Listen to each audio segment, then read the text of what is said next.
Welcome back to Shifting Inside Out, Transformation with Food and Body. This video is about carbohydrates. There's a good deal of collective disagreement around carbohydrates. The important thing is to distinguish between high quality and poor quality carbs. And as always, the best way of knowing what to do is through experimentation, feedback, and body wisdom. Let's begin with the definition of carbohydrates. All green plants produce carbohydrates, starch, and sugar in their leaves through the action of sunlight, carbon dioxide, and water. Those of us that are low or could be low in carbohydrates might have the following symptoms: intense hunger, constant hunger, cravings for various foods, most notably carbohydrate foods, moodiness, irritability, and if we're low in fiber, we may have constipation. Some of the positive effects of carbohydrates include fiber benefits, phytonutrients, reliable nutrition, fast energy sources, and sustaining macronutrient balance. Some common conditions influenced by carbohydrate intake include the following.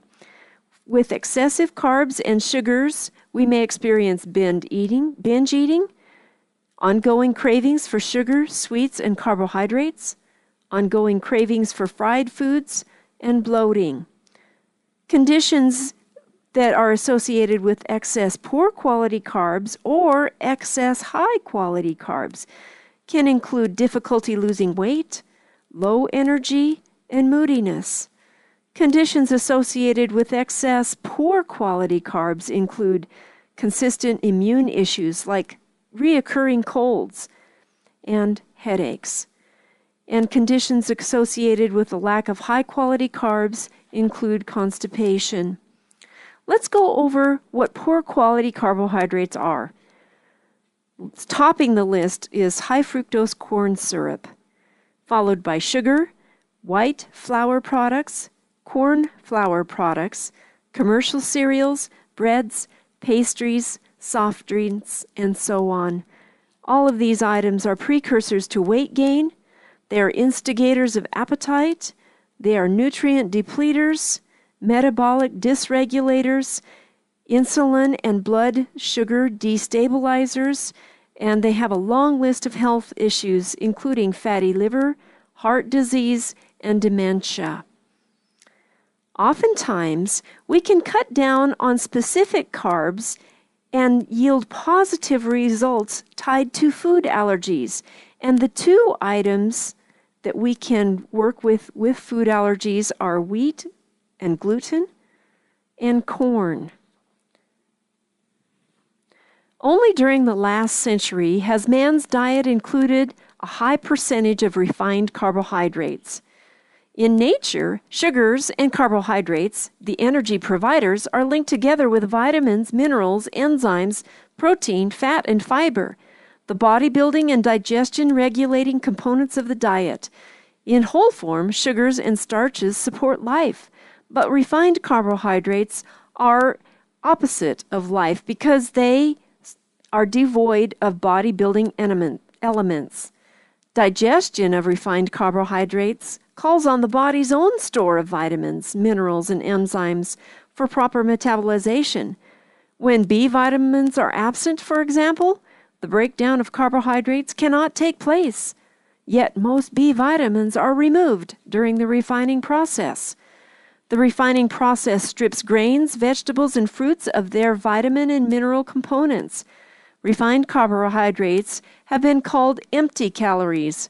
Negative calories is actually a more appropriate term because consumption of refined calories depletes the body's precious reserves.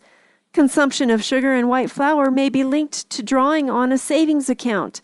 If continued withdrawals are made faster than new funds are put in, the account will eventually become depleted.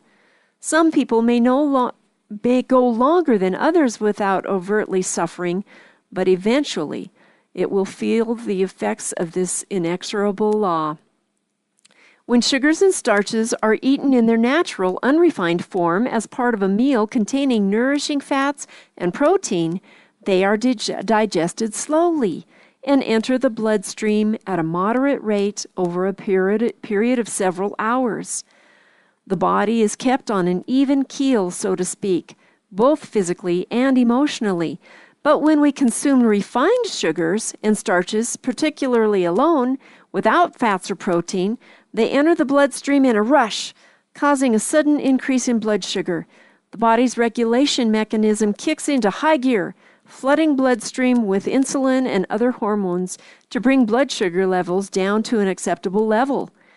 The situation is exacerbated by the fact that a diet high in refined carbohydrates will also be deficient in vitamins, minerals, and enzymes, those body-building elements that keep the glands and organs in good repair. Very limited use of refined sugar and very limited use of refined flour is good advice for everyone. We must remember that these are skeletonized products. It is relatively easy to replace margarine with butter and refined polyunsaturated with extra virgin olive oil because these fats taste so much better. But sugar and white flour, being mildly to severely addictive, are harder to renounce. Try replacing white flour products with a variety of properly prepared whole grains and limiting sweets to occasional desserts made from natural sweeteners. It may take time, and you may have setbacks, but in the end, your persistence will reward you with greatly improved health and stamina. The next video, we will discuss strong substances and how to approach them in regard to nourishing ourselves. This is Shifting Inside Out, Transformation with Food and Body. Thank you.